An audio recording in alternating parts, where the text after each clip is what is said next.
பேரன்பிற்கும் பெருமதிப்பிற்கும் உரிய புதுமை இலக்கிய தென்றல் என்ற இந்த ஒரு அருமையான அறிவார்ந்த அமைப்பை ஏறத்தாழ 1066 நிகழ்வாக நடத்தி கொண்டிருக்கும் புதுமை இலக்கிய தென்றல் பொறுப்பாளர்களே, உங்கள் அனைவருக்கும் என்னுடைய முதற்கண் வணக்கத்தை தெரிவித்துக் கொள்கின்றேன். என்னை பற்றி மீனாட்சி சுந்தரம் ஐயா அவர்கள் சொன்ன சில குறிப்புகளிலிருந்து உங்களிடம் சில செய்திகளை பகிர்ந்து கொள்ள விரும்புகின்றேன். நான் பிறந்தே கருப்பு சட்டைக்காரன். எனக்கு பெயர் வச்சதே பெரியார் ஐயா தான். இங்கே உங்களுக்கு பெரியார் ஐயாவை அவர் பார்த்ததில்லைன்னு சொன்னார். பெரியார் ஐயாவை நான் சின்ன குழந்தையாக இருந்து பார்த்துருக்கேன். அவர் மரணம் வரையும் பார்த்துருக்கேன். அவர் மருத்துவமனையில் இருக்கும் வரை பார்த்துருக்கேன். ஒவ்வொரு முறை மருத்துவமனையில் அப்போல்லாம் பொது மருத்துவமனைக்கு தான் தலைவர்கள் போவாங்க, அப்போலோ ஹாஸ்பிட்டலுக்கு போக மாட்டாங்க. அந்த ட்ரெண்டை உருவாக்கினது எம்ஜிஆர் தான். அதுக்கு முன்ன வரைக்கும் எல்லா தலைவர்களும் அரசினர் பொது மருத்துவமனைக்கு தான் போவாங்க. அந்த பொது மருத்துவமனையில் 42வது வார்டுன்னு ஒரு வார்டு இருக்கும். அது special ward, A class special ward. ஒரு பெரிய அறை இருக்கும், நல்ல வசதியாக இருக்கும் அந்த மருத்துவமனையில் அந்த வார்டு. அங்கே ஐயா அட்மிட் ஆகிறப்பெல்லாம் நான் அந்த சென்னை மருத்துவக் கல்லூரி மாணவன் தான். அதனால் நான் எப்போ அட்மிட் ஆனாலும் தினம் போய் ஐயாவை பார்க்குறது எனக்கு ஒரு வழமையான செய்தி. அப்போது ஒரு முறை முதல்ல டைமில் அவருக்கு நான் சூப் வாங்கிட்டு போய் கொடுத்தேன். சொல்கிறேன், அவருக்கு நான் சூப்பு வாங்கிட்டு போய் கொடுத்தேன். அந்த சூப்பு விலை 15 பைசா. அந்த சூப்பு என்ன சூப்புனா மட்டன் சூப்பு. சிக்கன் சூப்பு 25 பைசா. அப்போ பிராய்லர் கோழியெல்லாம் கிடையாது, நாட்டுக்கோழி தான். சிக்கன் சூப்பு 25 பைசா. 15 பைசா சூப்பு முதல் நாள் வாங்கிட்டு போய் கொடுத்த உடனே ஐயா அவங்க என்னை பார்த்து என்ன இது அப்படின்னு கேட்டாங்க. கேட்ட உடனே நான் சொன்னேன், ஐயா சூப்புங்க ஐயா. சூப்பா, எங்கே வாங்கினேன்? அடுத்த ஐயா கேள்வி. நான் சொன்னேன், எங்களுடைய விடுதிக்கு எதிரில் மெட்ராஸ் யுனைடெட் கிளப்னு ஒன்று இருக்குங்கய்யா, அங்கே எம்யூசி கிளப்பா, அது இன்னும் இருக்கா அப்படின்னு கேட்டார். அதுக்கப்புறம் அந்த கிளப்பில் நான் அந்த காலத்திலேயே உறுப்பினராக இருந்தேன் அப்படின்னார் ஐயா. அப்புறம் இது என்ன வேலை ஐயா? அதான் ஐயா, இது என்ன விலை அப்படின்னு கேட்டார். ஐயா இது 15 பைசாங்க ஐயா. என்ன சூப்பு அப்படின்னாரு. Mutton soup. தினம் வாங்கிட்டு வாங்க.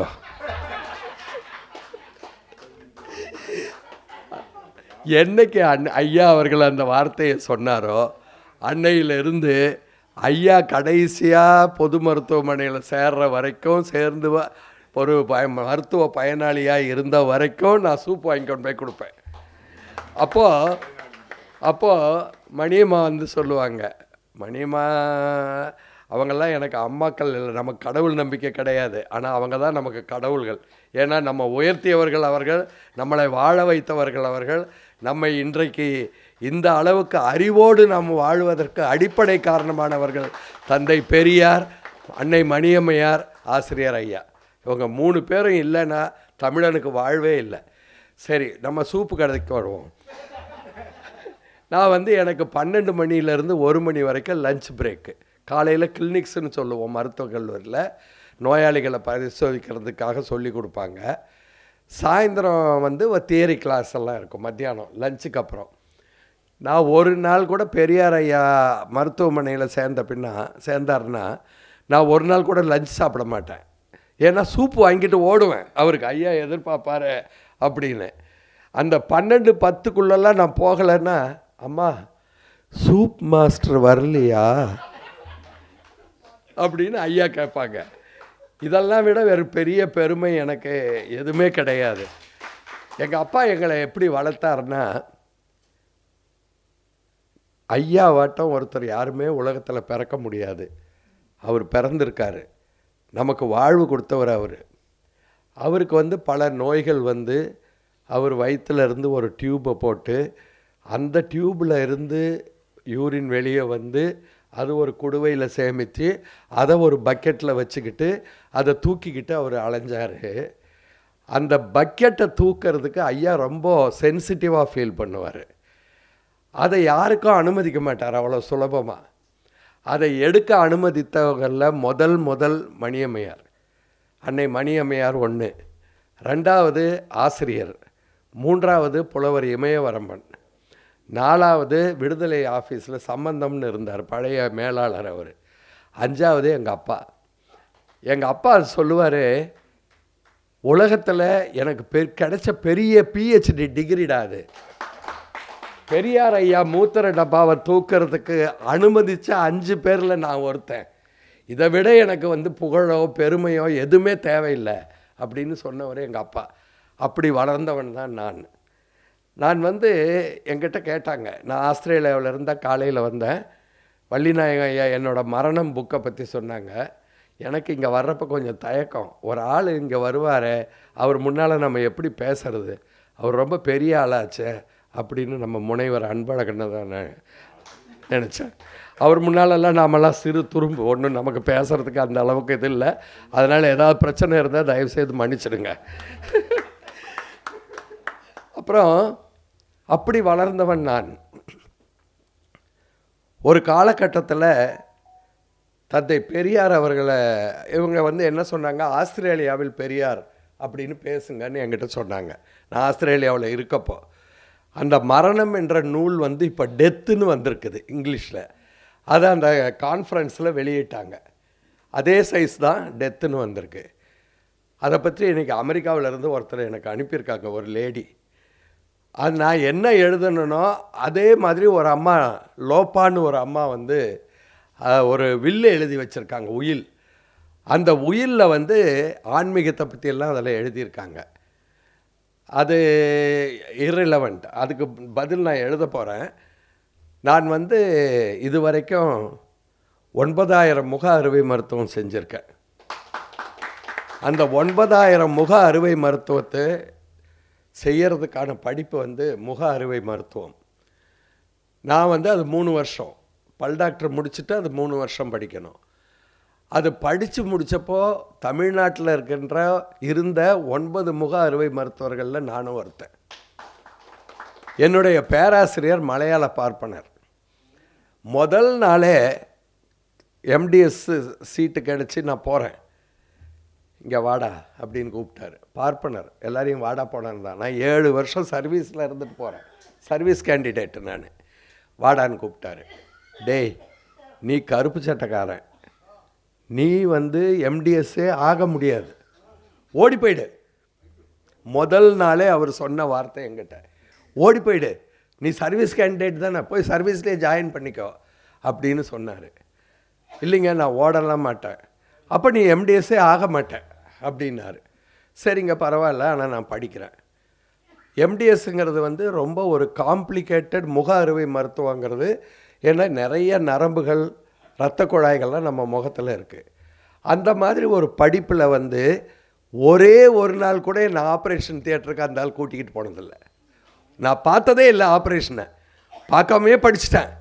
ஃபெயிலும் ஆக்கினார், திரும்ப ஃபெயில் ஆக்கினார், திரும்ப ஃபெயில் ஆக்கினார். கடைசியில் 4வது முறை எம்ஜிஆர் முதலமைச்சர், அவர்கிட்ட ரெக்கமெண்டேஷன் போய் நான் பாஸ் பண்ணேன். அதே ஆள்கிட்ட தான் பாஸ் வாங்கினேன். அறுவை மருத்துவமே தெரியாத நான் வேடிக்கையாக சொல்லுவேன், அவுட்ஸ்டாண்டிங் சர்ஜனாக நான் இருந்தேன். தியேட்டருக்கு வெளியே இருக்க சர்ஜன். அவுட்ஸ்டாண்டிங்னா நீங்கள் சிறந்த சர்ஜன் நினச்சிக்காதீங்க. தியேட்டருக்கு வெளியில் அவுட்ஸ்டாண்டிங் சர்ஜனாக தான் நான் குன்னூர் அரசு மருத்துவமனைக்கு போனேன். அப்போ இருந்த வாய்ப்புகளில் நான் சென்னை மருத்துவக் கல்லூரியிலேயே ஆசிரியர் மூலம் கூட நம்ம இங்கேயே இருந்திருக்கலாம். ஆனால் நான் ஒரு கிராமத்தில் அரசு பள்ளியில் படித்து ஒரு ஏழ்மையான ஒரு ஊரில் ஒரு சாதாரண விவசாய குடும்பத்தில் இருந்து நான் வந்ததுனால என்னுடைய உழைப்பு ஏழை மக்களுக்கு, மலைவாழ் மக்களுக்கு கிடைக்கணும் அப்படிங்கிறதுக்காக தான் நான் அந்த ஊருக்கு போனேன். குன்னூரில் இருக்கேன். நான் 40 ஆண்டுகளாக நான் குன்னூரில் இருக்கேன். இப்போ இந்த ஆண்டு 40வது ஆண்டு நான் குன்னூரில் இருக்கிறதுக்கு. இந்த 8000 அறுவை மருத்துவத்தில் அங்கே இருக்க மலைவாழ் மக்களுக்கு ஏறத்தாழ 6000 மருத்துவத்துக்கு மேலே நான் ஃப்ரீயாக பண்ணியிருக்கேன், பணம் வாங்காமல் பண்ணியிருக்கேன். நான் என்ன பண்ணுவேன்னா, என் கிளினிக்கு பேஷண்ட் வரும், என்ன பண்ணுறீங்க அப்படின்னு கேட்பேன். கூலி வேலை செய்கிறேன் அப்படின்னு சொல்லுவாங்க. இங்கே பண்ணால் உங்களுக்கு 30,000 செலவாகும், நீங்கள் கவர்மெண்ட் ஹாஸ்பிட்டலுக்கு வாங்க, நான் ஃப்ரீயாக பண்ணுறேன். அப்போ கவர்மெண்ட் ஹாஸ்பிட்டலுக்கு வர்றப்போ அந்த ஸ்பெஷாலிட்டியில் அங்கே வசதி இல்லை. நான் வெறும் பல் டாக்டர் தான் அங்கே அரசாங்கத்தை பொறுத்த வரைக்கும். அதனால் என்னுடைய சொந்த இன்ஸ்ட்ருமெண்ட்ஸை எடுத்துக்கிட்டு ஒரு பெட்டியில் வச்சு அதை அறுவை மருத்துவ அரங்குக்கு கொண்டு போய் ஆப்ரேஷன் பண்ணிவிட்டு தூக்கிட்டு வந்துடுவேன் திரும்ப. இப்படி நான் 6000 அறுவை மருத்துவங்களுக்கு இலவசமாக மக்களுக்கு பண்ணியிருக்கேன். இதை பற்றி கூட நான் ஒரு ஆர்டிக்கல் எழுதியிருக்கேன், வள்ளிநாயகையா அதை படிக்கலைன்னு நினைக்கிறேன். ஒரு முக அறுவை மருத்துவரின் முத்தான அனுபவங்கள்னு விடுதலை ஞாயிறு மலரில் 16 வாரம் எழுதியிருக்கேன். நான் பண்ண ரொம்ப ரொம்ப ரேர் சர்ஜரி, மெடிக்கல் காலேஜிலலாம் கூட அது பண்ணதில்லை. ஒரு சின்ன உதாரணம் சொல்கிறேன். ஒருத்தர் தற்கொலை பண்ணிக்கணும்னு முடிவு பண்ணிட்டார். அவருக்கு உள்ளூருக்கு வந்துட்டார். அவர் நாகர்கோயில், அவர் பேர் நேசமணி. அவர் என்ன பண்ணார், ஒரு டபுள் பேரல் கன்று அவர் வச்சுருக்காரு, அதை எடுத்துக்கிட்டு வந்துட்டார். டபுள் பேரல் கன்னுன்னா ரெட்டைக்குழல் துப்பாக்கி, நாம் தான் எப்போவுமே சொல்லுவோமே ரெட்டைக்குழல் துப்பாக்கி. அந்த ரெட்டைக்குழல் துப்பாக்கியை அவர் எடுத்துக்கிட்டு வந்துட்டார். எடுத்துக்கிட்டு வந்துட்டு பயம் வந்துடுச்சு. உடனே என்ன பண்ணார், தண்ணி அடிச்சிட்டாரு. தண்ணி அடிச்சுட்டு அந்த துப்பாக்கியை காலில் ட்ரிக்கர் பண்ணுற மாதிரி வச்சுட்டு வாய்க்குள்ளே வச்சுக்கிட்டார். துப்பாக்கி குழலை வாய்க்குள்ளே வச்சுக்கிட்டார். வாய்க்குள்ளே வச்சுக்கிட்டு ட்ரிக்கர் பண்ணப்போ என்ன ஆகிடுச்சுன்னா, தண்ணி அடித்ததுனால ஆடிடுச்சு துப்பாக்கி. துப்பாக்கி ஆடினதுனால என்னாச்சு, மண்டையில் தொலைச்சிக்கிட்டு போகிறதெல்லாம் மூஞ்சில் தொலைச்சிக்கிட்டு போயிடுச்சு. மூஞ்சி முழுக்க கிழிஞ்சு போய் ஒரு கறிக்கடையில் ஆடு எப்படி தொங்குமோ அந்த மாதிரி ஆயிடுச்சு அவர் மூஞ்சி. அன்றைக்கி நான் சென்னையில் இருக்கேன். சென்னையில் இருந்து எனக்கு உடனே ஃபோன் வந்துச்சு. அங்கேருந்து ஃபோன் நான் ஃப்ளைட்டு பிடிச்சி போனேன். போய் பார்த்தா மூஞ்சே இல்லை, மூஞ்செல்லாம் இப்போ கம்ப்ளீட்டாக பிஞ்சு போச்சு, மூஞ்சே இல்லாத ஒரு சூழ்நிலை. அப்புறம் அறுவை மருத்துவம் பண்ணலான்ட்டு உடனே பிளட்டெல்லாம் ஏற்பாடு பண்ணி அறுவை மருத்துவம் பண்ணோம். ராத்திரி 9 மணிக்கு ஆரம்பித்த அறுவை மருத்துவம் விடிகாலையில் 5 மணிக்கு முடிஞ்சிச்சு. அப்புறம் அவருக்கு ஒரு முகத்தை உண்டாக்கிட்டேன், எப்படியோ தேடி பிடிச்சி எல்லாத்தையும் பார்த்து எலும்பு கிளம்பெல்லாம் பார்த்து ஒரு உண்டாக்கிட்டேன். அதுக்கு அப்புறம் என்ன ஆச்சு அப்படின்னா, அவர் நல்லான உடனே என்கிட்ட கேட்குறாரு, ஏங்க என் மூஞ்சை இன்னும் கொஞ்சம் அழகாக பண்ணியிருக்கக்கூடாதா? இது போன்ற என்னுடைய அனுபவங்களை அந்த இதில் நான் எழுதியிருக்கேன். நீங்கள்லாம் கை தட்டுறீங்க நான் செய்கிற இதை சாதனையை பற்றி பேசி. எதுவுமே எனக்கு இல்லை, எல்லாமே தந்தை பெரியாருக்கு தான். தந்தை பெரியார் என்ற அந்த மாமனிதர் இல்லாமல் இருந்திருந்தால் நான் எங்கள் ஊரில் கோமணம் கட்டிக்கிட்டோ இல்லை மாடு மேய்ச்சிக்கிட்டோ இருந்திருப்பேன். இன்றைக்கு உங்களாட்ட அறிவார்ந்த சபையில் பேசுகின்ற அளவுக்கு எனக்கு ஆற்றல் வந்தது என்றால் அது தந்தை பெரியார் அவர்கள் போட்ட பிச்சை தானே ஒழிய வேறு எதுவுமே கிடையாது. அந்த தந்தை பெரியார் மாதிரியே என்னுடைய இணையரும் அதே மாதிரி அவங்க 10,000 டெலிவரி பண்ணியிருக்காங்க குன்னூரில். பெரிய பணக்காரன்லேருந்து ஏழைகள் வரை எல்லாமே அந்த அம்மா கிட்ட தான் வருவாங்க. ஏன் அப்படின்னா அந்த அம்மா குடும்பத்தை விட தன்னுடைய தொழிலை அதிகமாக நேசித்தாங்க. எப்போவுமே உட்காந்து நார்மல் டெலிவரி பண்ணணும். இப்போல்லாம் நாங்கள் நார்மல் டெலிவரிலாம் பண்ணுறதில்ல. ஏன் தெரியுங்களா? இது மருத்துவத்துறையில் இண்டிகேஷன் ஒன்று இருக்குது. இண்டிகேஷன் தான் என்ன, இந்த மருத்துவம் எதுக்கு பண்ணுறோம் அப்படிங்கிறத பற்றி மருத்துவர்கள் டிசைட் பண்ணுறாங்க பாருங்கள், அது பேர் இண்டிகேஷன்னு பேர். முன்னெல்லாம் இண்டிகேஷன்னா டெலிவரி பண்ணுறது நார்மல் டெலிவரி. இப்போல்லாம் இண்டிகேஷன் என்னென்னா சிசேரியன் பண்ணிடுறது. சிசேரியனுக்கு என்ன இண்டிகேஷன்னா ப்ரெக்னெண்ட்டாக இருந்தால் போதும், நாங்கள் பண்ணிவிடுவோம்.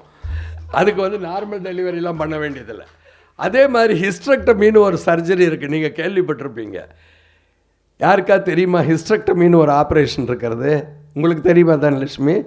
கர்ப்பப்பையை எடுக்கிற ஆப்ரேஷன். அது கர்ப்பப்பை எடுக்கிற ஆப்ரேஷன். அது ஹிஸ்டர்னு அதுக்கு பேர். ஹிஸ்டர்னால் என்ன பேருனா கர்ப்பப்பைன்னு பேர் லாட்டினில். ஹிஸ்டெக்டமினா கர்ப்பப்பையை எடுக்கிறது. ஒரு அறுவை மருத்துவம் ஹிஸ்டெக்டமி பண்ணணுன்னா என்ன, ப்ரெசன்ஸ் ஆஃப் யூட்ரஸ், அது போதும் எங்களுக்கு. கர்ப்பப்பை இருந்தால் நாங்கள் கர்ப்பப்பை எடுத்துருவோம். அந்த மாதிரி மருத்துவத்துறை மாறி போன காலகட்டத்தில் இந்த அம்மா என்ன பண்ணனா, எங்கள் வீடு பார்த்திங்கன்னா இங்கேயே வாசல், குவார்ட்டர்ஸ், கவர்மெண்ட் குவார்ட்டர்ஸ், டக்குன்னு லேபர் ரூமுக்கு போயிடலாம். ஏன்னா அந்த அளவுக்கு வெள்ளைக்காரன் பிளான் பண்ணி அதை கட்டியிருந்தான். அந்த இடத்துல டாக்டர் அம்மா வந்து டெலிவரி பண்ணோம், உட்காந்து டெலிவரி பண்ணோம். நார்மல் டெலிவரி அது பண்ணுதுங்கிறதுனால அந்த ஊரில் இருக்கின்ற பணக்காரன் ஏழை எல்லாமே அவங்கக்கிட்ட தான் வருவாங்க. அதனால தான் அந்த அம்மா ஒரு 10,000 டெலிவரியை பண்ணுறக்கூடிய வாய்ப்பு அதுக்கு கிடைச்சது. அந்த அம்மா திராவிடர் கழகத்தின் பொருளாளராக இருந்தாங்க, 4வது பொருளாளர். ஐயா காலத்தில் அர்ஜுனன்றவர் முதல் பொருளாளர், அதுக்கப்புறம் தஞ்சாவூரில் குப்புசாமின்றவர் 2வது பொருளாளர், கள்ளக்குறிச்சி சாமித்துறை 3வது பொருளாளர், டாக்டர் அம்மா 4வது பொருளாளர். இந்த எப்போ பொருளாளர் ஆனாங்களோ அந்த கதையும் உங்களுக்கு உங்கள் ரொம்ப போர் அடிக்கிறேன்னு நினைக்கிறேன், பர்சனல் லைஃப்பை பற்றி சொல்லி.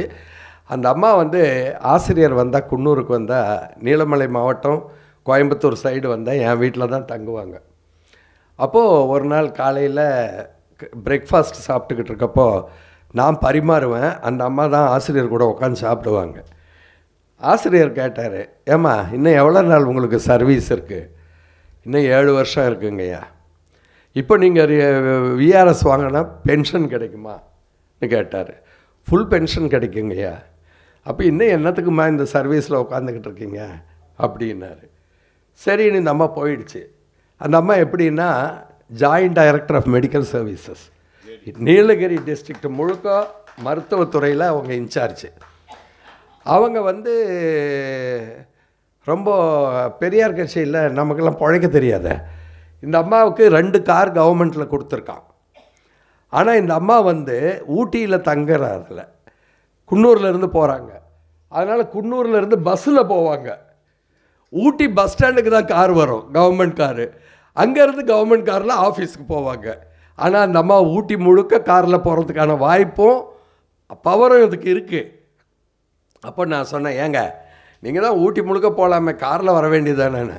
அரசாங்க பணம் வீணாக்கக்கூடாது, அதுதாங்க தந்தை பெரியார்கிட்ட நம்ம கற்றுக்கிட்ட ஒழுக்கம், வீணாக்கக்கூடாது அப்படின்னு சொல்லுவாங்க. டெலிவரி ஆன உடனே ஒரு தட்டில் பழம், ஒரு கவரில் பணம், இதெல்லாம் வச்சு கொண்டாடுவாங்க. டாக்டர் அம்மா உடனே இது என்ன கவரில் அப்படிம்பாங்க. பணம் தானே, எனக்கு 1ஆம் தேதி ஆனால் சம்பளம் கையெழுத்து போட்டு வாங்குகிறேன், இதை எடுத்துகிட்டு போய் அந்த மருத்துவ பயனாளிக்கு பழம் டானிக் ஏதாவது வாங்கி கொடுங்க, எனக்கு வேண்டாம், நீங்கள் கொண்டு வந்த மரியாதைக்கு பழம் மட்டும் நான் எடுத்துக்கிறேன் அப்படின்னு எடுத்துக்குவாங்க. நாங்கள் அப்படி தான் பிழைக்க தெரியாமல் பிழைச்சோம். இப்போது இது எல்லாத்துக்கும் காரணம் யார்? நான் எப்படி டாக்டர் ஆனேன்? 1920 ஜஸ்டிஸ் பார்ட்டி ஆட்சியில் ராமராயன் நிங்கர் என்ற பனகலரசர் வந்து மருத்துவக் கல்லூரிகளுக்கு சேருவதற்கு சமஸ்கிருதம் தேவையில்லை என்று சொன்ன காரணத்தால் தான் இன்றைக்கி நான் வந்து உங்ககிட்ட பேசுகிற அளவுக்கு எனக்கு தகுதி வந்திருக்கு. அதற்கு அப்புறம் அது தொடர்ந்தது. இப்போது பெரியார் ஐயாவை பற்றி நான் சொன்னது, நீங்கள் யாராவது பெரியார் ஐயாவை பார்த்துருக்கீங்களா? இங்கே இருக்கவங்க 4-5 பேர் இருக்கீங்க, ரைட், பார்த்துருக்கீங்க. தந்தை பெரியார் ஐயா அவர்கள் பற்றி நான் இந்த தள்ளாத வயதில் தந்தை பெரியார்னு ஏன் பேசணும்னு நினச்சேன் அப்படின்னா, பெரியார் ஐயா அவரை பற்றியே எழுதியிருக்காரு. அதில் உங்களை சிலருக்கு தெரிஞ்சிருக்கோம், அன்பழகனுக்கு அதிகமாகவே தெரியும். அவர் முன்னால் ஏதாவது தப்பு தவறாக பேசிட்டு தனியாக பேசிக்குவோம், இப்போ எதுவும் சொல்லிடாதீங்க. வலிக்குமே என்று அஞ்சிக்கொண்டு இருக்காமல் ஒரு மருத்துவர் எப்படி உங்களுக்கு ஊசி போடுகிறாரோ, தேவைப்பட்டால் எப்படி அறுவை சிகிச்சை செய்கிறாரோ, அப்படியே நானும் அதிக உரிமை எடுத்துக்கொண்டு உங்களை எல்லாம் விமர்சிக்கிறேன் என்று எடுத்துக்கொள்ளுங்கள். உங்கள் ஒவ்வொருவரையும் நான் அளவு கடந்து நேசிக்கிறேன். இங்கு தீங்கு விளைவிக்கும் எந்த கிருமியும் உங்களை அண்டிவிடக்கூடாது என்பதற்காகத்தான் உங்களை எந்நேரமும் நான் கவனித்து கொண்டே இருக்கிறேன். நாக்கில் நன்றாக கவனியுங்கள். நாக்கில் தழும்பு ஏறும் வரை உங்களுக்காக நான் பேசுவேன். கை சாய்ந்து கீழே தொங்கும் வரை உங்களுக்காக நான் எழுதுவேன். கால்கள் துவண்டு நடக்க முடியாமல் போகும் வரை உங்கள் பட்டி தொட்டிகளிலெல்லாம் நடப்பேன். எனக்கு உண்மை என்று பட்டதை நான் நம்புவதைப் போல நீங்களும் உங்களுக்கு உண்மை என்று பட்டதை நம்புங்கள். அந்த உண்மையை பாதுகாக்க போராடுங்கள், அது ஒன்று போதும் என்று தந்தை பெரியார் என்னை பற்றி என்று அவரை பற்றிய எழுதிய வாக்கியங்கள் இவை. அருமை தோழர்களே, கால்கள் நடக்க முடியாமல் போகிற வரைக்கும் நடப்பேன், கை எழுத முடியாத போகிற வரைக்கும் எழுதுவேன், நாக்கு பேச முடியாத போகிற வரைக்கும் பேசுவேன். எவ்வளவு ஒரு உருக்கமாக நம்ம சூத்திர பட்டம் ஒழிய வேண்டும் என்பதற்காக தந்தை பெரியார் அவர்கள் இதை எழுதியிருக்காருன்னு பாருங்கள். அதற்கு அடுத்து தள்ளாத வயதில்னு ஏன் நீங்கள் ஒரு தலைப்பு கொடுத்தீங்க அப்படின்னு நீங்கள்லாம் யோசிக்கலாம். தள்ளாத வயதுன்றது ஏன் கொடுத்தேன் அப்படின்னா, அந்த தள்ளாத வயதில் அவர் எவ்வளவு சங்கடப்பட்டார் என்பதை உங்களிடையே பகிர்ந்து கொள்ள வேண்டும் என்ற காரணத்தினால தான் அந்த தலைப்பை நான் கொடுத்தேன். நான் உங்களுக்கு தெரியுமான்னு ஒவ்வொரு நாளும் ஒரு அஞ்சல் அனுப்புகிறேன். ஏறத்தாழ 1700 நாளாக நான் அதை எழுதிக்கிட்டு இருக்கேன். 150 குரூப்புக்கு நான் அனுப்புகிறேன். அதே மாதிரி வரலாறு அறிவோம் அப்படின்ட்டு அது ஏறத்தாழ இப்போ 700 நாளாக எழுதிக்கிட்டு இருக்கேன். இதை பார்த்துட்டு ஒருத்தர் எனக்கு ஃபோன் பண்ணுறாரு ஒரு நாள். அவர் யார் அப்படின்னா, மகாராஷ்டிராவில் பாம்பேவில் சிஎஸ்ஐ சர்ச்சோட சீஃப் பிஷப். அவர் ஒரு தமிழர், அவர் தூத்துக்குடிக்காரர். அவர் லீவில் ஒரு வாரம் வந்திருக்காரு. அப்போ என்னுடைய அஞ்சல்களை படிக்கிற மாதிரி அவருக்கு ஒரு வாய்ப்பு இருந்திருக்கு. உடனே எனக்கு ஃபோன் பண்ணார். நீங்கள் எழுதுறது நல்லா இருக்கு, அது நல்லா இருக்கோ இல்லையோ அவர் சொன்னார். நல்லா இருக்குது, ஏன் அதை ஆங்கிலத்தில் நீங்கள் எழுதக்கூடாது அப்படின்னு கேட்டார். அப்புறம் நோ த ட்ரூத்துன்னு நான் ஆங்கிலத்தில் அதை எழுதினேன். இது வரைக்கும் 1500 நாள் தொடர்ச்சியாக எழுதிக்கிட்டு இருக்கேன். தமிழில் 1750 நாள் தொடர்ச்சியாக எழுதிக்கிட்டு இருக்கேன். உங்களுக்கு தெரியுமான்னு. அதில் சமீபத்தில் ஐயாவை பற்றி எழுதுனதை தான் நான் இப்போ படிக்க போகிறேன். தயவுசெய்து கேளுங்கள். தந்தை பெரியார் அவர்களுக்கு 90 வயதில் உடலில் பல நோய்கள்.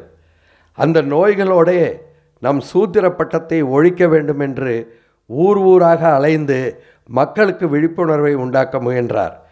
பல நோய்களில் முக்கியமாக அவருக்கு தொல்லை கொடுத்தது குடல் இறக்கம் என்று ஹெர்னியா எனும் நோய்.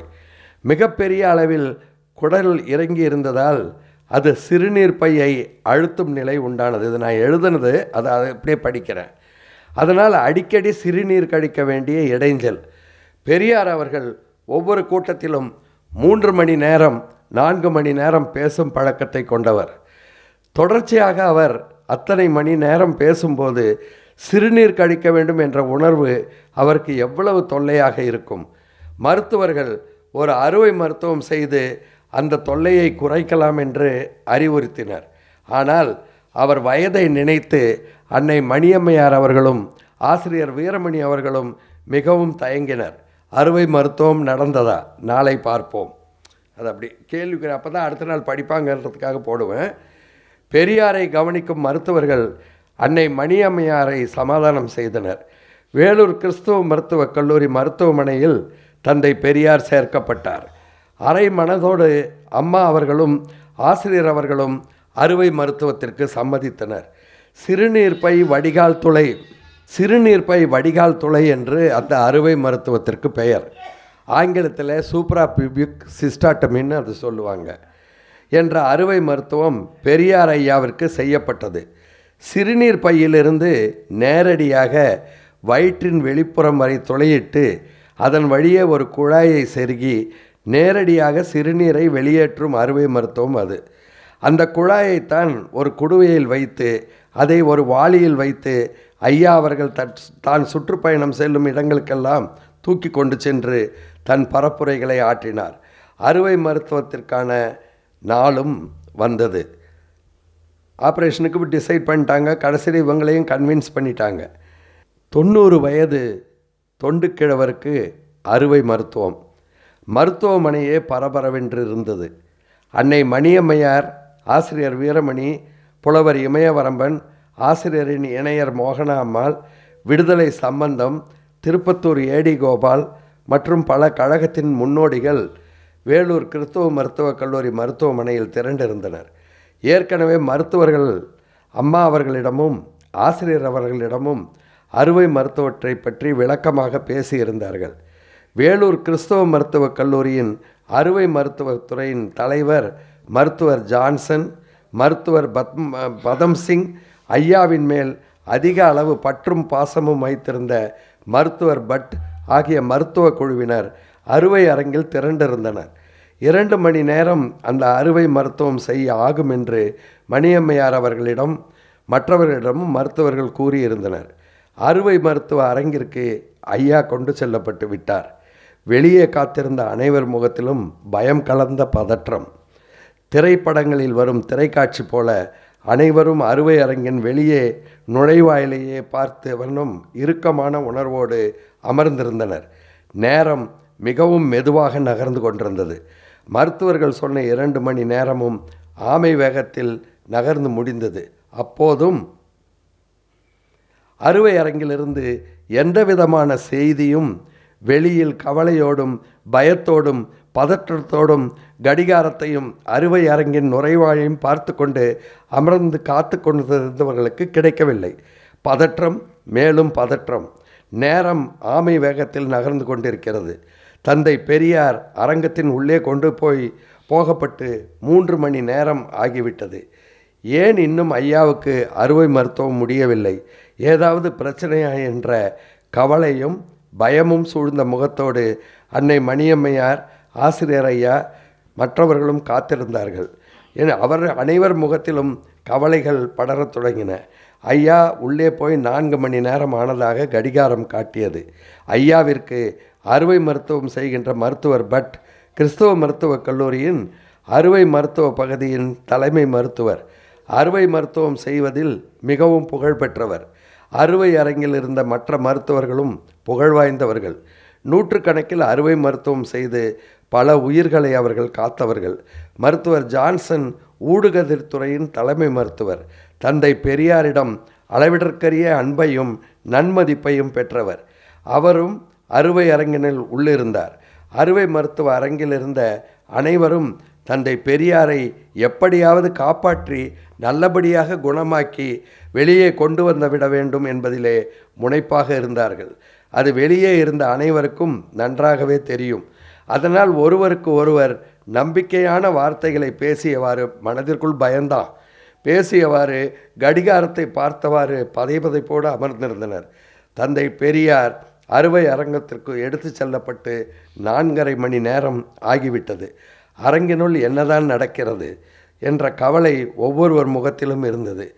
அறுவை மருத்துவ அரங்கிற்கு வெளியே அனைவரும் பரபரப்போடு அமைதியின்றி காத்து கிடந்தபோது அறுவை அரங்கத்தினில் உள்ளே என்ன நடக்கிறது என்று தந்தை பெரியாருக்கு அறுவை மருத்துவம் நடைபெற்ற போது உள்ளே இருந்த மருத்துவர் ஜான்சன் என்ன சொல்லுகிறார் என்று பார்ப்போம். மிகப்பெரிய குடல் இறக்கம். அறுவை மருத்துவத்திற்கு முன்பே வயிற்றில் ஊடுகதிர்னா எக்ஸ்ரே மூலம் ஆய்வு செய்ய நான் அறுவை அரங்கத்தினருக்குள் அழைக்கப்பட்டேன். அறுவை அரங்கில் இருந்த அனைவரும் வெளியே இருந்தவர்களின் பதற்றத்திற்கு சற்றும் குறையாத பதற்றத்துடனே தான் இருந்தார்கள். தந்தை பெரியார் தமிழ்நாட்டின் மிகப்பெரிய மூத்த தலைவர், பழுத்த வயது. அவரது இதயநிலை சற்று பயம் ஏற்படுத்தி இருந்தது. அவரது பருத்த உடல், டாக்டர் சொல்கிறார் இதை, அவரது பருத்த உடல் அடுத்த பிரச்சனை. மயக்க மருந்தை அவரால் தாக்கு பிடிக்க முடியுமா என்பது பற்றியும் எங்களுக்கு அச்சம் ஏற்பட்டிருந்தது. பெரியார் அவர்களுக்கு வேண்டாம் பெரியார் அவர்களுக்கு ஊடுகதிர் சோதனையை துவக்கினேன். சிறுநீர் கழிவு உறுப்புகளின் ஒரு பகுதி குடல் இறக்கத்தில் இழுக்கப்பட்டு சிக்கி கிடந்தது. சிறுநீர் பை குடல் இறங்கினதுனால அந்த ஹெர்னியான்னு சொல்கிற குடல் இறக்கத்தில் மாட்டிக்கிட்டு இருக்குதான். இழுக்கப்பட்டு சிக்கி கிடந்தது. இதன் விளைவாகத்தான் அவருக்கு சிறுநீர் கழிப்பதில் தொல்லை ஏற்பட்டிருக்கிறது என்பது உறுதியானது. பெரியார் அவர்களின் மூத்திர பையில் ஒரு குழாய் செருகப்பட்டது. கேத்தீட்டர்னு சொல்லுவோம் ஆங்கிலத்தில். ஆண்குறி வழியாக அதை செலுத்தி அதில் ஒரு டை இன்ஜெக்ட் பண்ணுவோம். வழியே ஒரு நிறமி செலுத்தப்பட்டது. நிறமின்னா டை. அதை படம் எடுத்தோம். அவரது சிறுநீர் பை மிகவும் மோசமான நிலையில் இருப்பதை நான் கண்டுபிடித்தேன். இயல்பாக இந்த நிலை, நல்லா கவனிங்க, இயல்பாக இந்த நிலை நோயாளிக்கு மிகுந்த வேதனையையும் துன்பத்தையும் ஏற்படுத்தி இருக்கும்.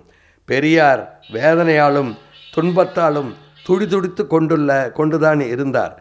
துன்பப்பட்டு கொண்டிருக்கும் மனிதர் ஒருவரை ஆசுவாசப்படுத்த மருத்துவர்கள் இயல்பாக கேட்பது போல் நான் அவரை பார்த்து, வலிக்கிறதா ஐயா என்று கேட்டேன். அதற்கு அந்த பெரிய மனிதர், பெரிய புள்ளிகளுக்கு இந்த பரிசோதனை நடைபெறுகிறது என்றால் அவர்கள் பெரிய ஆர்ப்பாட்டம் செய்து விடுவார்கள். பரிசோதனையின் போது அவர்களுக்கு வலி ஏற்பட்டு விட்டாலோ அவர்களில் பெரும்பாலோர் அதை தாங்கிக் கொள்ளவே இயலாது. அவர்கள் கண்டபடி கத்துவார்கள், புகார் செய்வார்கள், பக்கத்தில் நிற்பவர்களை எல்லாம் திட்டி தீர்த்து விடுவார்கள். ஆனால் அந்த பெரிய மனிதர் பெரியார் என் கைகளில் ஒன்றை சட்டென்று எட்டி பிடித்தார். உங்களுக்கு என்ன விருப்பமோ அப்படியே செய்யுங்க. நீங்கள் அருகில் இருக்கிறதுனால இப்போது வலி கொஞ்சம் குறைஞ்சி தான் இருக்குது என்று சொன்னார். இவ்வாறு சொல்லிக்கொண்டே என் கையை எடுத்து தன் கன்னத்தோடு வைத்து அணைத்து கொண்டார். தனது தாயின் ஆதரவில் முழு நம்பிக்கை வைத்திருக்கும் ஒரு சின்னஞ்சிறிய குழந்தையின் செயலை போன்றது இருந்தது. அது இந்த அவருடைய செயல் எனக்கு முற்றிலும் புதிதாக இருந்தது. இந்த பேராளரின் பெருந்தன்மை பேராற்றலுடன் என்னுள் பதிந்தது. ஆய்வில் அவரது சிறுநீர் பையின் நிலைமையை நான் கண்டதும் அவர் மீது நான் கொண்ட வியப்பதும் மேலும் மேலும் பெருகியது. இவரது சிறுநீர் பை இருந்த நிலையில் உடல் நலமிக்க எந்த ஒரு பலசாலி இளைஞனும் சிறுநீர் பை இருந்திருந்தாலும் உடலாலும் மனதாலும் எந்த ஒரு செயலாலும் செய்ய முடியாத அளவு அவன் உடைந்து போயிருப்பான். சிறுநீர் பாதையில் கிருமி தாக்கினால் அது உடலையும் மனதையும் ஊடுருவி இலகுவில் பாதித்துவிடும், புத்தி மாறாட்டத்தை உண்டாக்கிவிடும். ஆனால் இவற்றை எதையும் பொருட்படுத்தாது அந்த பெரியார் இயங்கியது எனக்கு அளவிருந்த ஆச்சரியத்தை கொடுத்தது என்று டாக்டர் ஜான்சன் கூறுகிறார். நான் கொஞ்சம் எமோஷ்னல் ஆகிடுவேன், சாரி. என்று கொடுத்தது என்று டாக்டர் ஜான்சன் தந்தை பெரியாரின் துணிவை பற்றியும் வலியை தாங்கும் மனவலியை பற்றியும் உணர்ச்சி வசப்பட்டு கூறுகிறார். அவரின் ஊடுகதிர் ஆய்வு நிறைவு பெற்றதும் அறுவை மருத்துவத்திற்கான ஆயத்தங்கள் தொடங்கின. இன்னும் அறுவை மருத்துவம் ஆரம்பிக்கல. முதல்ல டையை இன்ஜெக்ட் பண்ணி என்ன பாதிப்பு எவ்வளோ தூரம் இருக்குது அப்படின்னு பார்க்குறாங்க. தந்தை பெரியார் அவர்கள் அறுவை சிகிச்சையின் போது எங்கூட நீங்கள் இருக்க முடியுமா அப்படின்னு கேட்குறாங்க. அதற்காக கொஞ்ச நேரம் என் கூட இருந்து அதுக்காக உங்கள் நேரத்தை ஒதுக்குனா உங்களுக்கு ஒன்றும் தொல்லை இருக்காதில்ல அப்படின்னு தந்தை பெரியார்கள் என்னை கேட்டார். உடனே நான் டாக்டர் பட் அவர்களிடம் அறுவை அரங்கத்திற்குள் இருக்க அனுமதி கேட்டேன். எப்போவுமே சர்ஜன்ஸ்கிட்ட பர்மிஷன் வாங்குவோம். வேறு ஸ்பெஷலிஸ்ட் உள்ளே இருந்தால் சர்ஜன்கிட்ட பர்மிஷன் வாங்குவோம். அவர்களிடம் கேட்டேன். அவர் அனுமதியை பெற்றதும் தந்தை பெரியாருக்கு அறுவை சிகிச்சை முடியும் வரை அருகிலேயே நான் இருந்தேன். நான் பார்த்த அறுவை சிகிச்சைகளை விட இந்த அறுவை சிகிச்சை மிகவும் சிக்கலானது. அறுவை அரங்கிலிருந்து எங்கள் அனைவருக்கும் பதட்டம். ஆனால் பெரியார் ஐயாவோ எந்த கலக்கமும் இல்லாமல் அறுவை மருத்துவ மேஜையின் மேல் படுத்திருந்தார். பெரியாரின் பழுத்த வயது காரணமாக அவரது இருதய நிலை பற்றி சற்று பயம் எங்களுக்கு ஏற்பட்டது. மயக்க மருந்தை அவரால் தாக்கு பிடிக்க முடியுமா என்ற அச்சமும் எங்களுக்கு இருந்தது. இடுப்பிற்கு மேலே ஒரு குழாயை பொருத்தி சிறுநீரை வெளியேற்றும் மருத்துவம் என்பது மிகவும் சாதாரண ஒரு அறுவை மருத்துவம்தான். டாக்டர் பட் இந்த மருத்துவத்தில் செய்வதில் மகா திறமைசாலி. அவருக்கே இது பெரிய காரியமாகப்பட்டது. அவர் பெருமளவு பதைபதிப்புடனே தான் இருந்தார். வயிற்றுக்கு மேலே பொருத்தப்பட போகும் குழாயை சரியான நிலையில் இருக்க வேண்டும். இந்த குழாய் அவருக்கு பல்லாண்டு நிலைத்து இருக்க வேண்டிய சூழ்நிலை. எப்படி பொருத்துவது என்பதற்கு டாக்டர் பட் அவர்களின் அறிவு திறமையும் அவருடைய மருத்துவ அறிவும் அனைத்தையும் ஆதாரமாக கொண்டு திரட்டி பயன்படுத்த வேண்டியிருந்தது. இவற்றை அவர் திரட்டி பயன்படுத்திய அந்த நாளை நான் என் மொழியில், அவரோட மொழி இங்கிலீஷு, அதனால் அவர் என்ன சொல்கிறாரு, அந்த நாளை என் மொழியில் நான் பாராட்டுவேன். டாக்டர் பட் அவர்களின் உதவியாளனாக நான் இருந்த நாளை விட இந்த நாளில்தான் அவரை உச்சி மேற்கொண்டு பாராட்டினேன். இறுதியாக அறுவை சிகிச்சை வெற்றிகரமாக நடந்தேறியது என்று டாக்டர் ஜான்சன் அந்த நாளை பற்றி எழுதுகிறார். அறுவை மருத்துவம் வெற்றிகரமாக நடந்து முடிந்தவுடன் அறுவை அரங்கினுள் இருந்த அனைவருக்கும் நிம்மதி. ஹாஸ்பிட்டல் தியேட்டரில் இருக்க டாக்டர்ஸுக்கு, வெளியே இருக்கவங்களுக்கு இன்னும் தெரியாது, நிம்மதி. மயக்க மருந்து குழாய்கள் அகற்றப்பட்டன. தந்தை பெரியாரின் உடல்நிலை சீராக இருந்தது. தகவல் 5 மணி நேரம் முடியும் நேரத்தில்தான் வெளியே மிகுந்த பரபரப்போடு காத்திருந்த அன்னை மணியம்மையார், ஆசிரியர் மற்றவர்களுக்கு தகவல் சொல்லப்பட்டது. அப்போதுதான் அனைவருக்கும் நிம்மதியும் மகிழ்ச்சியும் பெருமூச்சும் வந்தது. மகிழ்ச்சியை ஒவ்வொருவரும் அருகில் இருந்தவருடன் பகிர்ந்து கொண்டனர். அவர்கள் வாழ்நாளில் அது ஒரு மிகவும் மகிழ்ச்சியான தருணம் என்று சொல்லவும் வேண்டுமா? அறுவை அரங்கில் தந்தை பெரியாருக்கு மயக்க மருந்து செலுத்திய பின் அவர் முழுமையாக உணர்விழந்து விட்டார். அவரின் இதயம், மூச்சு, நாடி துடிப்பு, இரத்த அழுத்தம் சீராக இருப்பதை உணர்ந்த பின்புதான் அவருடைய உடலோடு இணைக்கப்பட்டிருந்த கருவிகள் காட்டி அதை எடுத்தார்கள். ஏற்கனவே டாக்டர் ஜான்சனின் ஊடுகதிர் ஆய்வின் மூலம் எப்படி அறுவை மருத்துவம் செய்யலாம் என்றெல்லாம் அறுவை மருத்துவ நிபுணர் டாக்டர் பட் திட்டமிட்டார். திட்டமிட்டபடியே அறுவை மருத்துவம் துவங்கியது. இயல்பாக அதிக சங்கடங்கள் இல்லாத அறுவை மருத்துவம். ஆனால் பல சிக்கல்கள் உடைய ஐயாவின் உடலில் அந்த மருத்துவம் செய்வது மிகப்பெரிய சவாலாக இருந்தது. மிகப்பெரிய குடலிறக்கம் அதை உள்ளே தள்ளி இயல்பு நிலைக்கு கொண்டு செல்ல முடியாத செயலாகி மிகவும் சிக்கலை ஏற்படுத்தி இருந்தது. சிறுநீர்ப்பை இறங்கிய குடலின் சிக்கி கிடந்தது. அதனால் அதை முழுமையாக பிரித்து அதில் குழாயை செருக வேண்டும். செருகிய குழாயை குடல் இறக்கமான பகுதிகளை தாண்டி வெளியே கொண்டு வந்து தோலுக்கு வெளியே கொண்டு வர வேண்டும். மிகுந்த சிரமத்துடன் டாக்டர் பட் அதை செய்தார். அவருடைய அனுபவமும் அறிவும் கடைசியில் வெற்றி பெற்றது. பெரியார் ஐயாவுக்கு அறுவை மருத்துவம் வெற்றிகரமாக செய்து முடிக்கப்பட்டு காயங்களுக்கு தையல் போடப்பட்டது. 2 மணி நேரத்தில் முடிய வேண்டிய அறுவை மருத்துவம் 5 மணி நேரம் எடுத்துக்கொண்டது. இந்த சிக்கல்கள்லாம் இருந்ததே அதற்கு காரணமாகி போனது. 90 வயதில் யாரும் இவ்வளவு பெரிய அறுவை மருத்துவம் செய்து கொள்ள மாட்டார்கள். சுற்றி இருக்கும் உறவினர்கள் யாருமே அதற்கு ஒத்துக்கொள்ளவும் மாட்டார்கள். ஐயா படும் தொல்லையை தாங்க முடியாத அம்மா மணியம்மையாரும் ஆசிரியர் ஐயாவும் ஒரு நல்ல முடிவை துணிந்து எடுத்தனர். அந்த துணிச்சலான முடிவு ஐயா அவர்களை நம்மோடு 5 ஆண்டுகள் நம்மோடு மேலும் வாழ வைத்தது. ஐயா இறந்தது 95 வயதில், இது நடந்தது 90வது வயதில். 90 வயதில் நடந்த அறுவை மருத்துவத்துக்கு அப்புறம் அந்த மூத்திரச்சட்டியை தூக்கி கொண்டே இந்த நாடு முழுக்க சுற்றி வந்தார். 95 ஆண்டுகள், அதுக்கு மேலே 5 ஆண்டுகள் 3 மாதங்கள் ஐயா உயிர் வாழ்ந்தார். மூத்திரப்பானையை தூக்கி கொண்டு நம்மளோட சூத்திர பட்டத்தை ஒழிக்க வேண்டி பாடுபட்டு அலைஞ்சார். அன்னை மணியம்மையாரும் ஆசிரியர் ஐயாவும் அந்த முடிவை துணிந்து எடுக்க காரணம் பெரியார் ஐயா 90 வயதில் பட்ட கடுமையான தொல்லைதான். ஒரே நாளில் பல மைல்கள் பயணம்.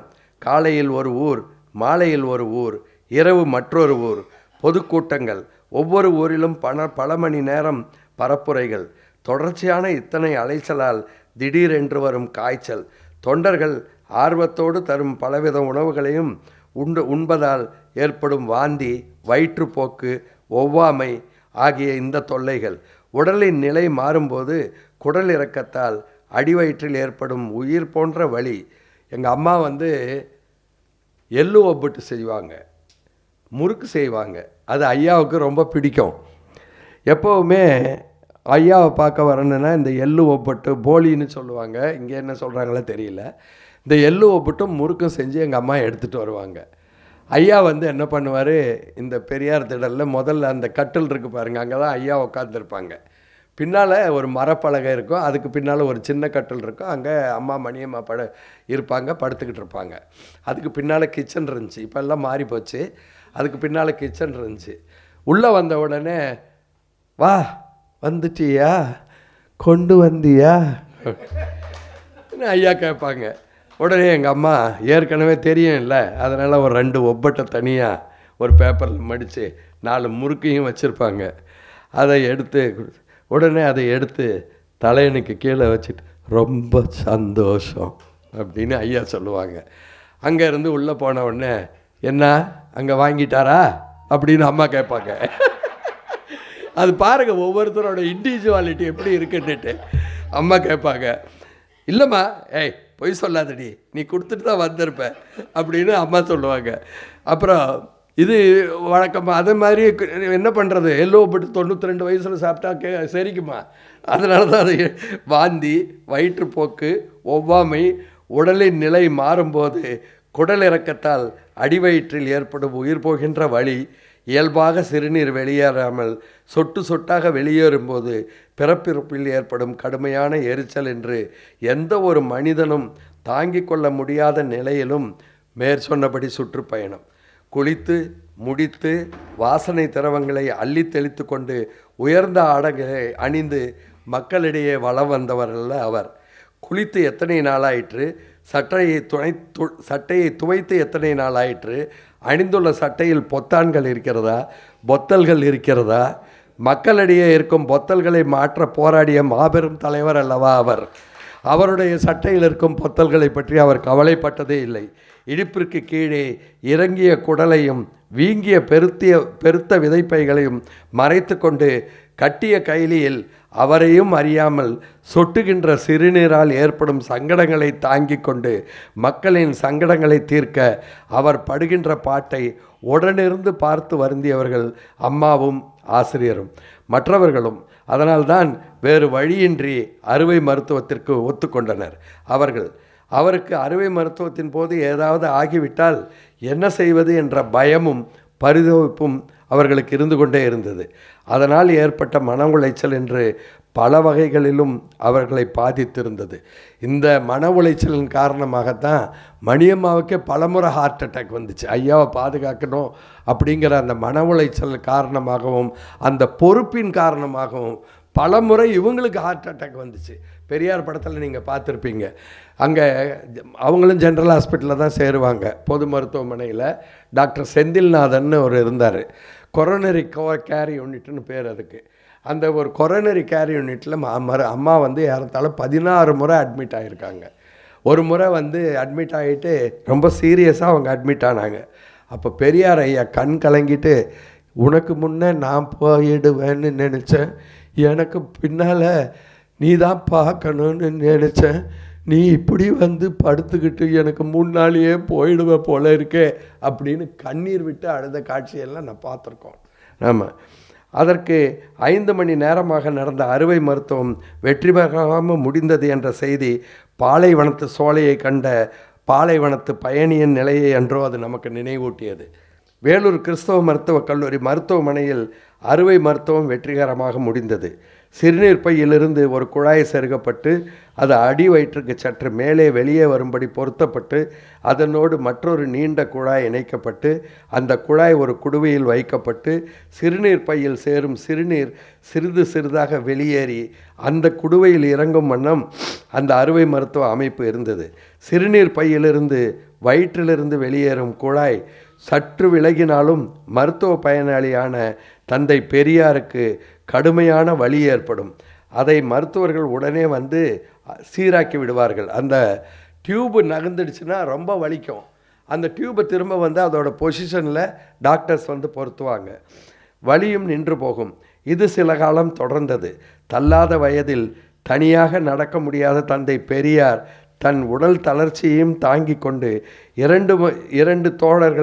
இரண்டு புறமும் தோழர்களின் தோள்கள் மேல் கைகளை போட்டுக்கொண்டு நடப்பதே வழமையாக போனது. ஒரு முறை ஐயா அவர்கள் அதை பற்றி குறிப்பிடும்போது, எல்லோருக்கும் 2 கால்கள், எனக்கு மட்டும் 6 கால்கள் என்று சிரித்து கொண்டே கூறியுள்ளார். அருகில் வரும் தோழர் சிறுநீர் குடுவை வைக்கப்பட்டிருக்கும் வாளியை கையில் பிடித்து கொண்டு வருவார். ஆரம்பத்தில் குழாய் நகர்ந்து உண்டாக்கிய வலியை போக்க மருத்துவர்கள் உதவி தேவைப்பட்டது. நாளாக ஐயாவே குழாய் நகர்ந்து வலி உண்டானால் தன் உடலை சிறிது அசைத்து குழாயை சீராக்கி கொண்டு வலியிலிருந்து மீள பழகி கொண்டார். ரப்பர் குழாயின் அசைவால் வரும் வலியை தாங்கி கொண்டு அதற்கு அப்புறமும் 5 ஆண்டுகள் 3 மாதங்கள் மூத்திரவாளியை சுமந்து கொண்டு அவர் பரப்புரை பயணங்களை தொடர்ந்தார். முன்னறிவிப்பின்றி வெளியேறும் மூத்திரத்தை வாளியில் விட்டு கொண்டே பேசிக்கொண்டிருக்கிறோமே, மக்கள் அதை கண்டு முகம் சுளிக்க மாட்டார்களா என்று முகம் சுளிப்பதால் நமது மவுசு போய்விடுமே என்றெல்லாம் கவலையே பட்டதில்லை. அவரின் கவலை முழுவதும் தன்னுடைய மூத்திரப்பையை இல்லை, நம்முடைய சூத்திர பட்டத்தை ஒழிக்க வேண்டும் என்பதில்தான் இருந்தது. இந்த மக்களை சூத்திரர்களாக இழிவோடு விட்டு சாகிறோமே என்ற கவலை மட்டும்தான் அவருக்கு இருந்தது.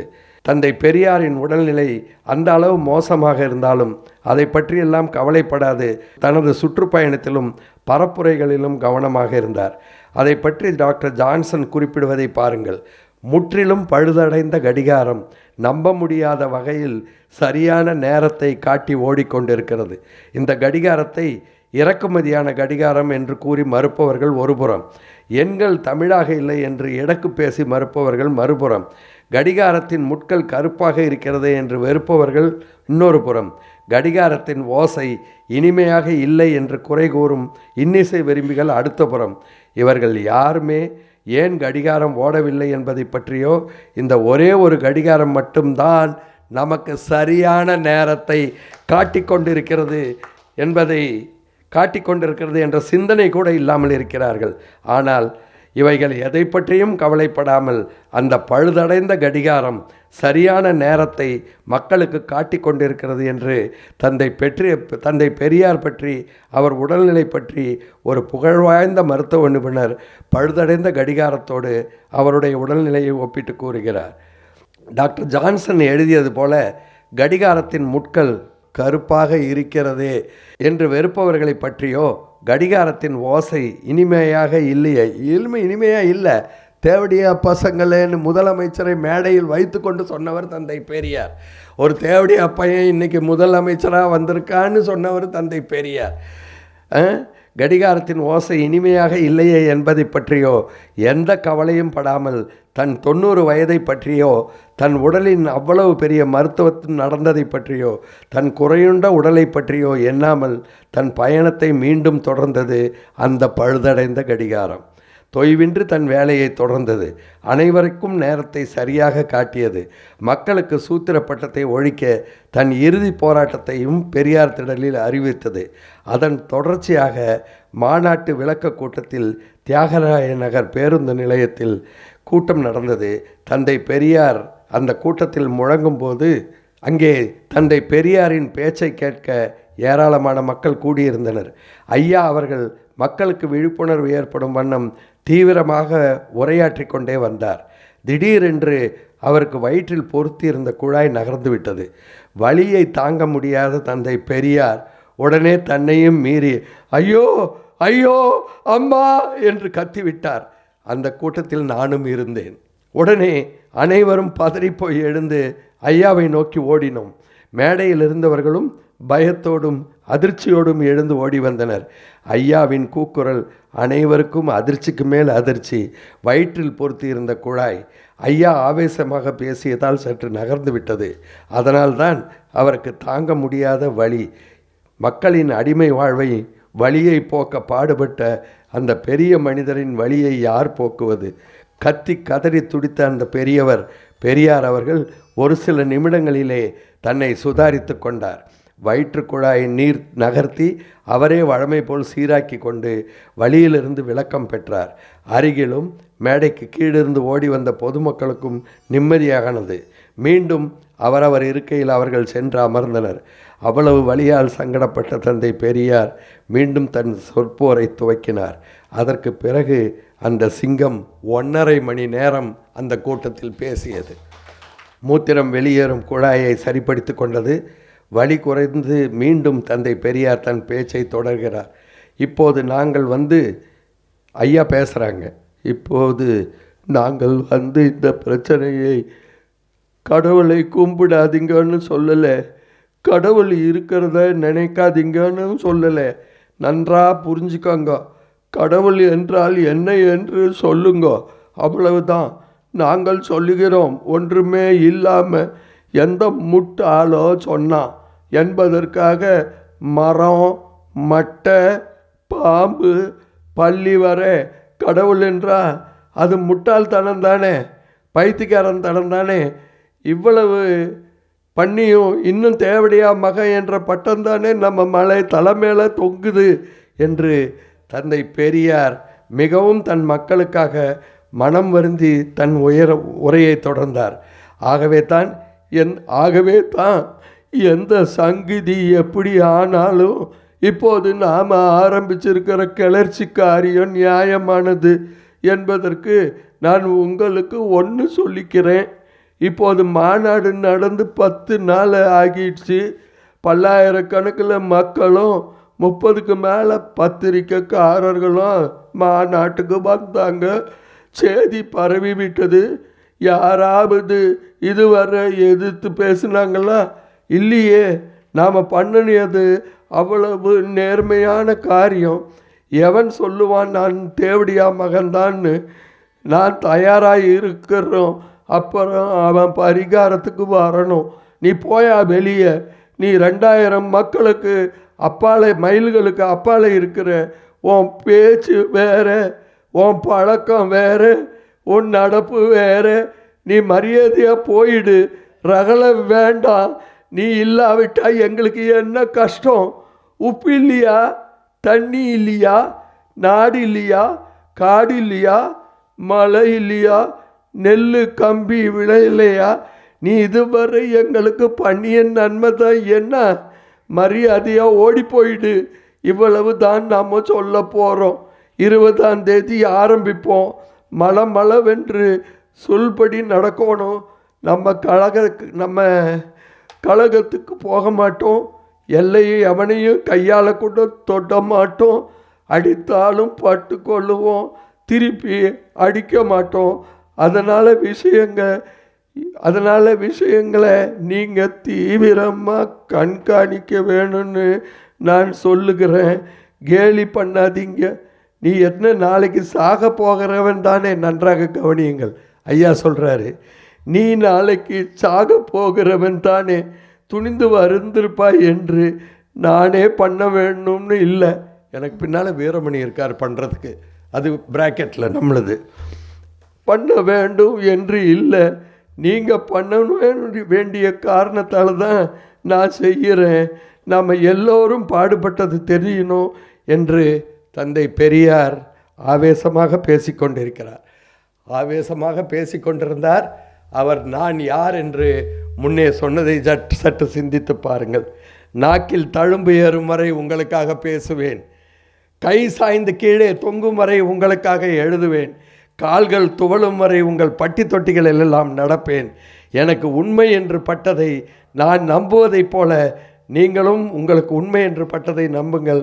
அந்த உண்மையை காக்க போராடுங்கள் என்று சொன்ன தந்தை பெரியார் அதற்கு அப்புறம் 5 ஆண்டுகள் 3 மாதங்கள் நமக்காக போராடினார்.